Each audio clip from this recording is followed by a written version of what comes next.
Dobro jutro, почитувани гледачи. Денеска е среда, а среда е среќен ден. Како и сите претходни денови, овој еден час останете заедно со нас и со емисијата Нов ден. Имаме да ви понудиме интересни содржини, а малку подоцна и убава тема на која ќе разговараме со нашата денешна гостинка. Среда е среќен ден, а уште посреќен кога знаеме дека се доближува летото, миленото годишно време за поголемиот дел од луѓето, а кога денот започнува со сонце. Сончевите денови се присутни периодов измешани со дожд. Кога надвор времето е топло, се појавуваат и многу инсекти, особено крлежите, па поради тоа лекарите постојано излегуваат со апел како е правилно да се третира кога ќе ве нападне крлеж. Секој упат од крлеж треба да се свати сериозно и да се побара стручна лекарска помош.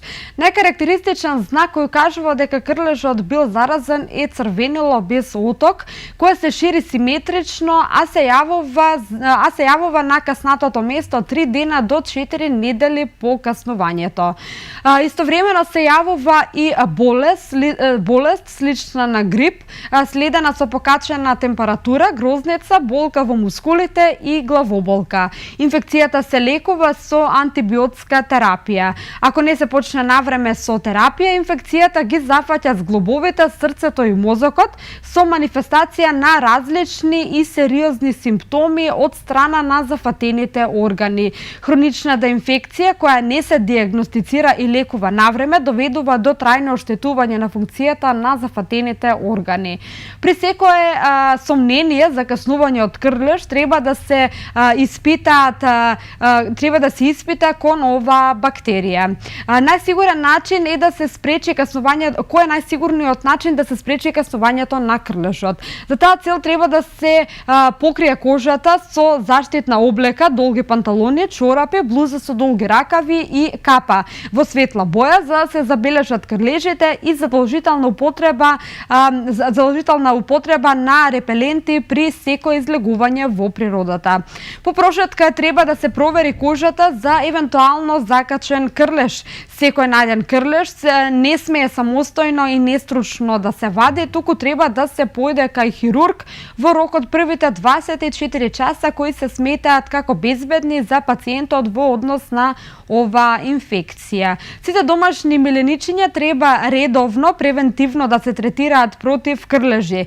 Најкритични периоди се од мај до јули, кога младите крлежи кои тешко се забележуваат се најактивни, но ризичен период е и во август и во септември, кога се активни ларвите, како и периодот на пролет и есен, кога живеат возрастните крлежи. Во последниот период особено станува актуелна темата за регрес на годишен одмор. Фирмите се задолжени на своите работници да им исплатат К15 во рок од 1 јули па се до 31 декември. Но како може да се изгуби правото на регрес за годишен одмор? Исплата на К15 не треба да очекувате доколку е исполнет еден од следниве услови. Вработен сте во некоја јавна институција, односно во јавниот сектор. Вработените во јавните институции се уште немаат право на К15, бидејќи со новиот колективен договор од 2010 година тоа не е пропишано. Имате стаж во фирмата кој не е подолг од 6 месеци, со што автоматски не ви следува исплата на регрес за годишен одмор. К15 се исплаќа само на работниците кои се пријавени кај ист работодавач најмалку 6 месеци. Доколку работите кај еден ист работодавач подолг период од 6 месеци, меѓутоа имате прекин во работниот стаж. Почитувани, ние тука ќе направиме една кратка музичка пауза, а потоа ќе се вратиме назад во студиото и како што најавив на почетокот имаме една интересна тема која што е секојдневие и имаме гостин по повод таа тема. Останете со нас и се враќаме за кратко.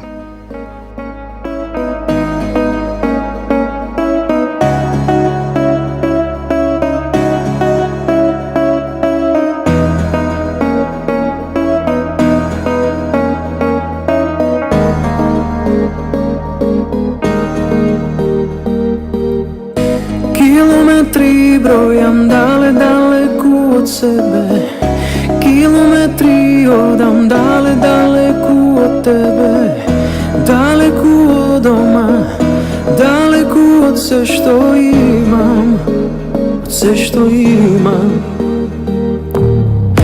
Najdu fotografija vo crno-belo, a na neja nije sme zajedno na denot. Na neja gledam sreća, na neja gledam sve što imam, sve što imam. Mi fali tvoj mis, na Jorgova mi fali tvoj mis, mene duša da mi vali. Mi fali za veline gnjezda si dojdam, mi fali da su doma.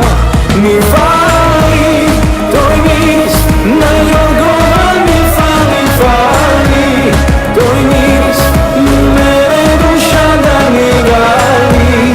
Mi fali za velike gnjezda si dojdam, mi fali da su doma.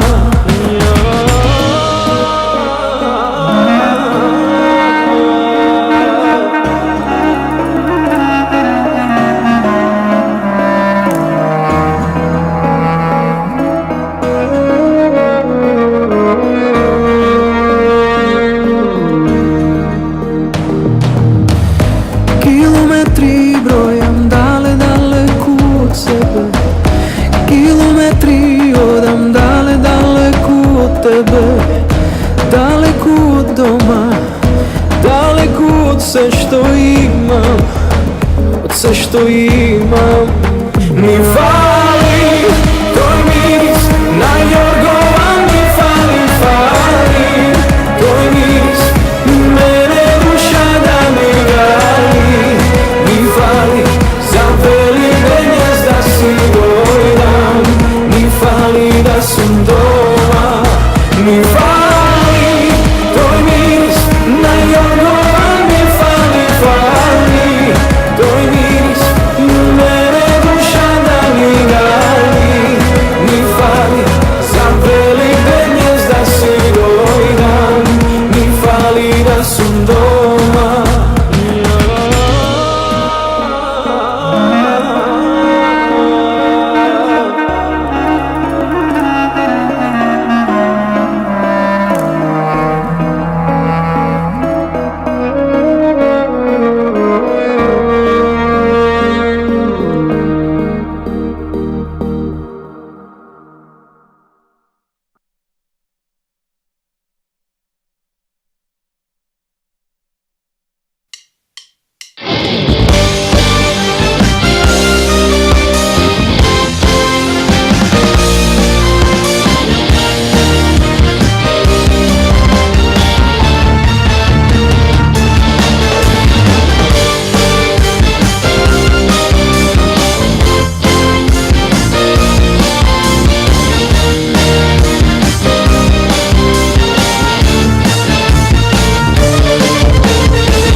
Sjaj se krši srce, no bolkata nema kraj. Nemam sili da izdržam proljeće, znaj. Na slikata gledam, lud je nasmejani, pred mene gledam, oči rasplakani. Što je to, što nas ne razdeli? Ja znam, sve koga šljuvam do kraja, ja znam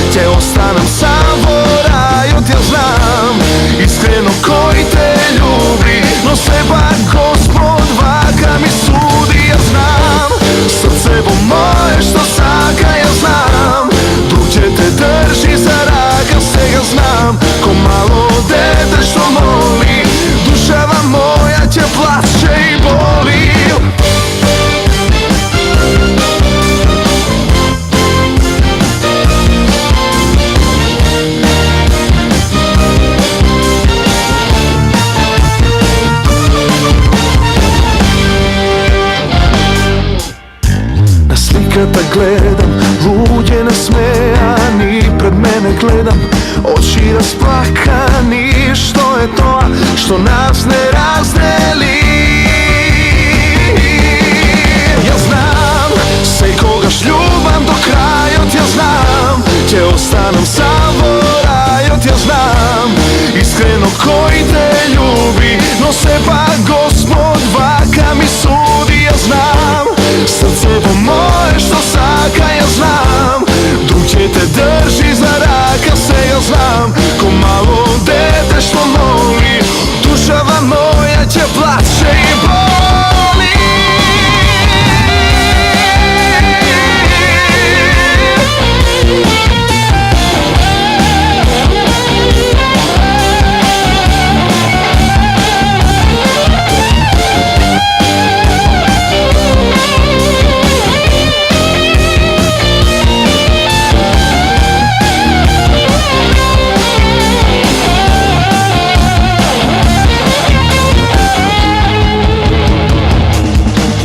Ja znam, se kogaš ljubam do krajot, ja znam, će ostanem savorajot, ja znam, iskreno koji te ljubi, no se pa Gospod vaka mi sudi. Ja znam, srce po moje što saka, ja znam, drug će te drži za raka se, ja znam, ko malo dete što moli, dušava moja će plače i boli.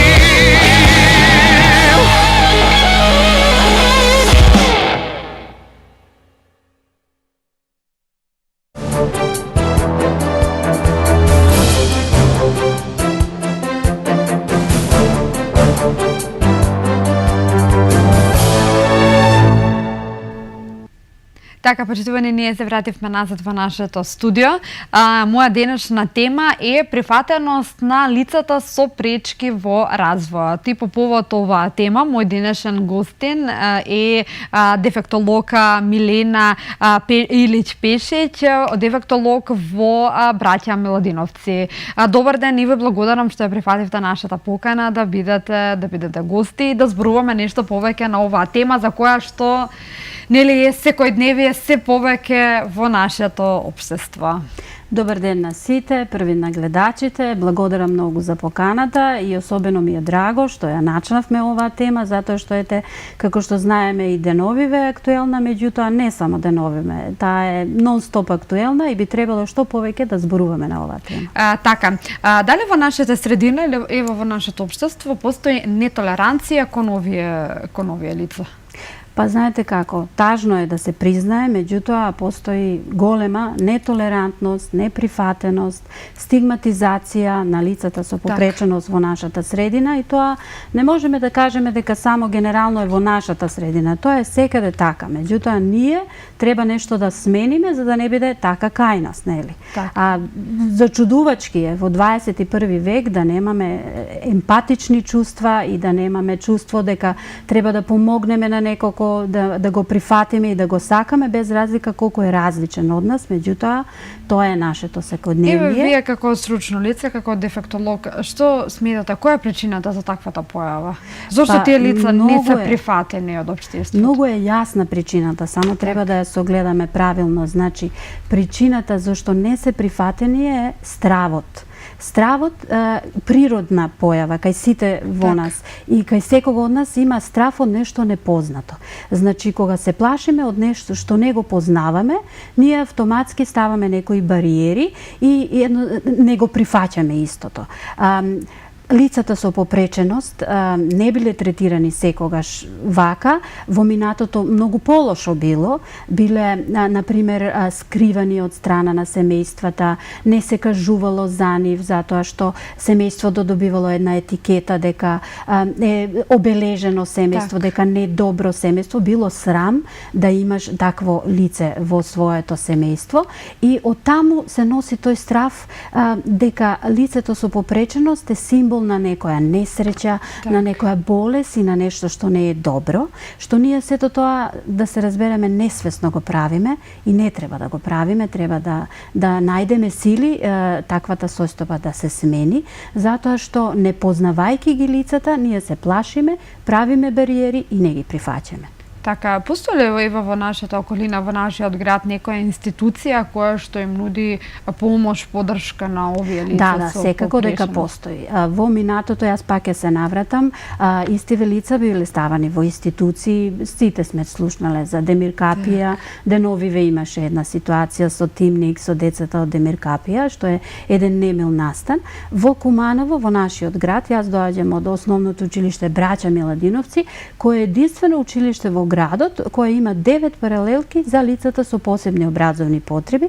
Значи, тука учат ученичиња и дечиња кои имаат посебни образовни потреби и кои не се вклучени во редовното образование. Исто така и во градот има 2 дневни центри кои примаат дечиња и возрастни лица со попреченост постари од 18 години, така да има во градот, ама не можеме да кажеме дека се тоа доволно центри и доволно места каде што овие лица можат да си го најдат своето место. Каква е бројката на децата? Еве, вие доаѓате од Браќа Миладиновци, работите со деца. Каква е бројката денеска, нели, ако можеме да направиме една споредба од минатото и од сега, што во последниот период посебно е актуелно, нели, дека децата имаат некои пречки во развојот?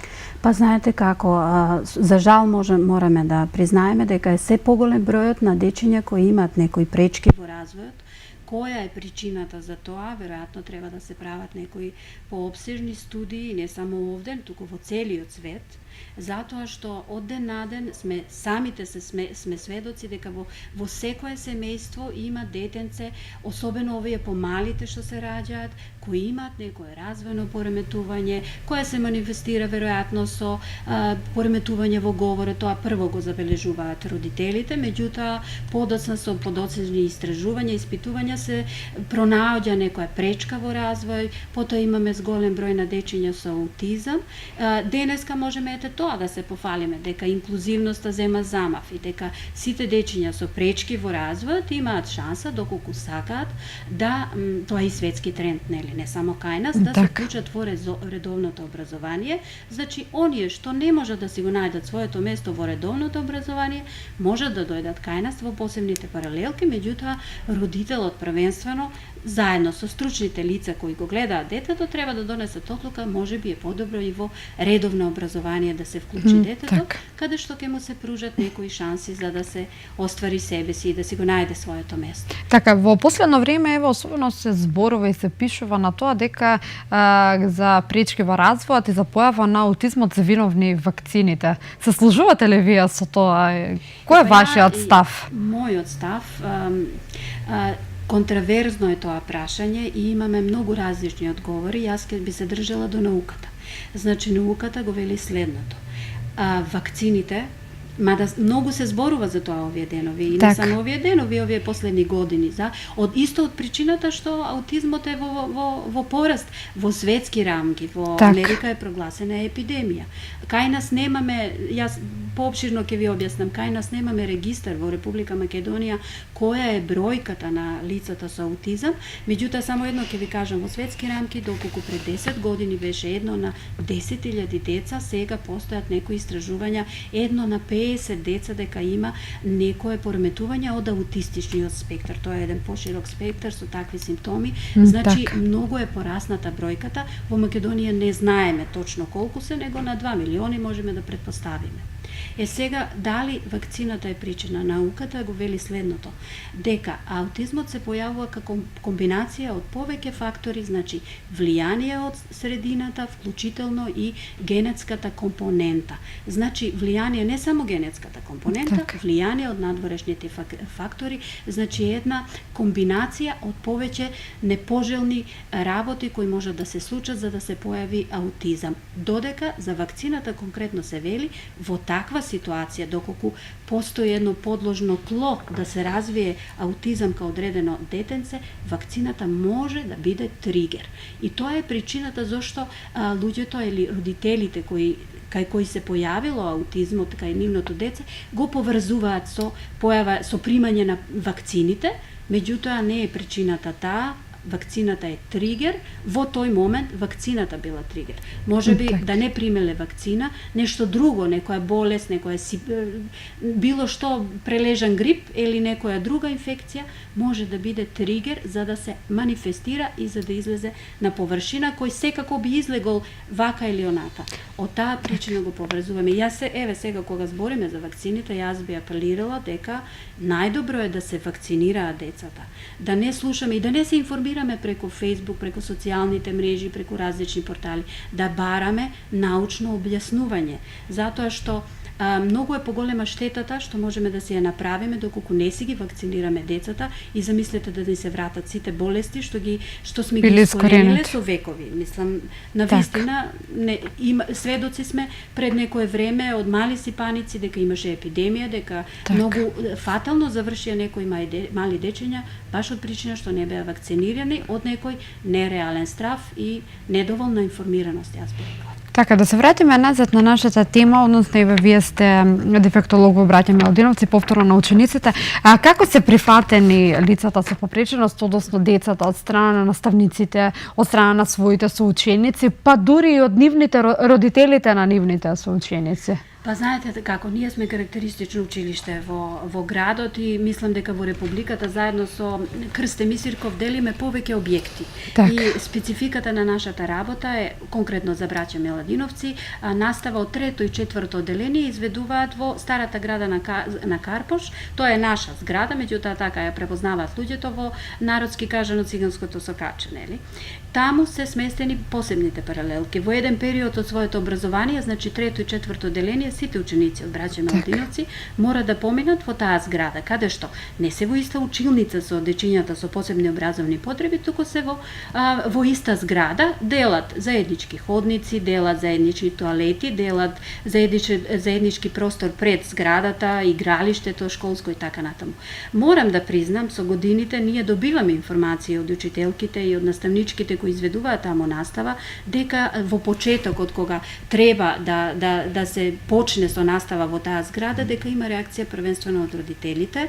Еден страв, што го говорев јас, дека од еден страв, од едно непознавање, па дали ќе има проблем, па тука се децата со посебни потреби, па како ќе биде, па да не ги чепкаат нашите деца, да нема некои немири и така натаму. Меѓутоа наставничките наши многу знаат добро дека никогаш такво нешто не се случило. Еве, јас сум сведок, 15 години сум во училиштето, дека никогаш немало некој проблем помеѓу дечињата со посебни образовни потреби. И само едно да ви кажам, после многу брз период, можеби едно полугодие, сите сваќаат, како што децата сваќаат, што се тука и се среќаваат со овие дечиња со посебни образовни потреби, дека никаков проблем нема.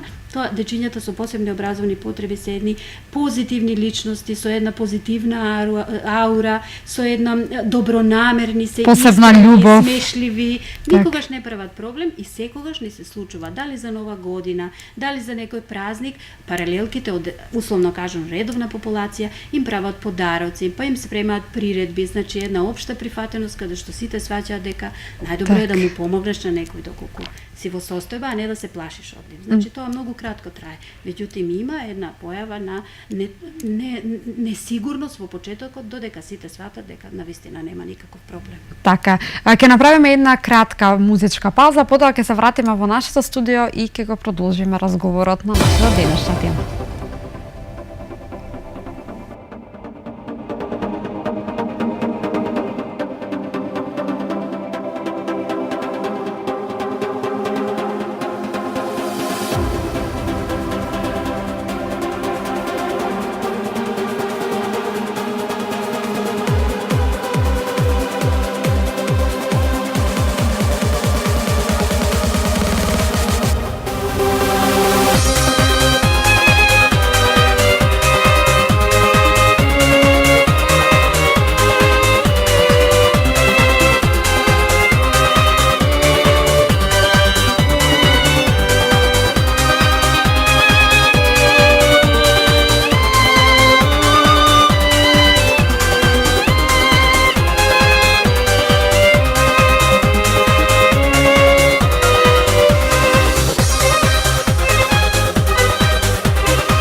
Така, ние се вративме назад во студиото и го продолжуваме нашиот разговор на тема прифаќање на лицата со пречки во развојот. Да се навратиме на прифатеноста на овие деца. Зборувавме за прифатеност од страна на родителите и од страна на децата, но колку овие дечиња всушност се прифатени од страна на наставниците во училиштето? Па сега да напоменеме, како што реков, нели, дека процесот на инклузија е таков, родителите доколку сметаат дека нивното дете кое има пречки од било кој вид треба да оди во редовно образование, имаат право да го запишат во било кое редовно училиште. Сега најнов тренд е во Република Македонија да има и дефектолози во стручниот тим. Јас сум еден од таквите, значи стручен соработник дефектолог во редовните паралелки во моето училиште, меѓутоа и во други училишта во градот има дефектолози кои им помагаат на наставниците. За жал, можеме да кажеме дека наставниците не по своја вина, јас би рекла не по своја вина, не се на достојно ниво да ги прифатат овие ученици од причина што не се доволно обучени.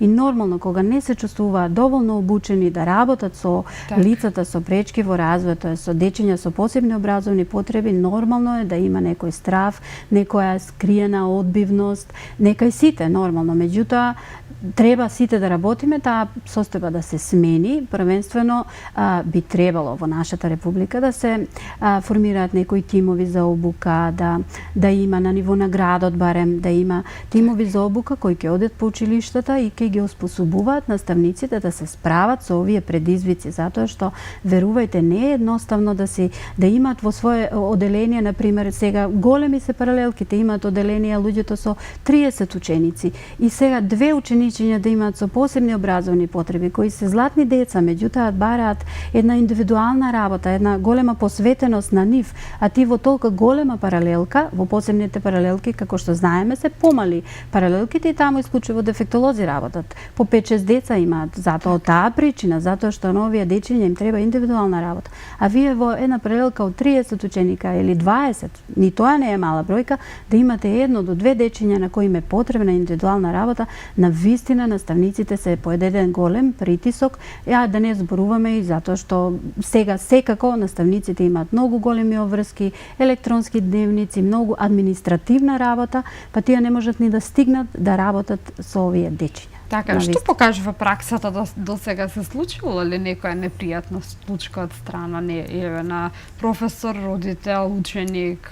Па не, да ви кажам, без разлика. Јас тоа го говорам искрено дека не се наставниците подготвени, меѓутоа не по нивна вина, меѓутоа доволно се свесни, доволно сите наставници имаат искуство во работа да еве, јас не сум била сведок, ниту сум слушнала во нашиот град да има некој немил настан и нешто непријатно кое би го довело во една недобра ситуација како детето, така и родителите, затоа што сите сме ние одговорни кога си на работно место.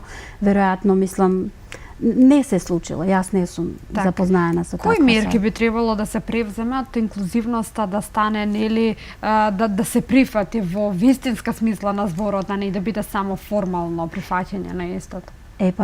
Тоа е главната причина затоа што не се прифатени лицата со посебни образовни потреби, лицата со пречки во развојот и повозрастните.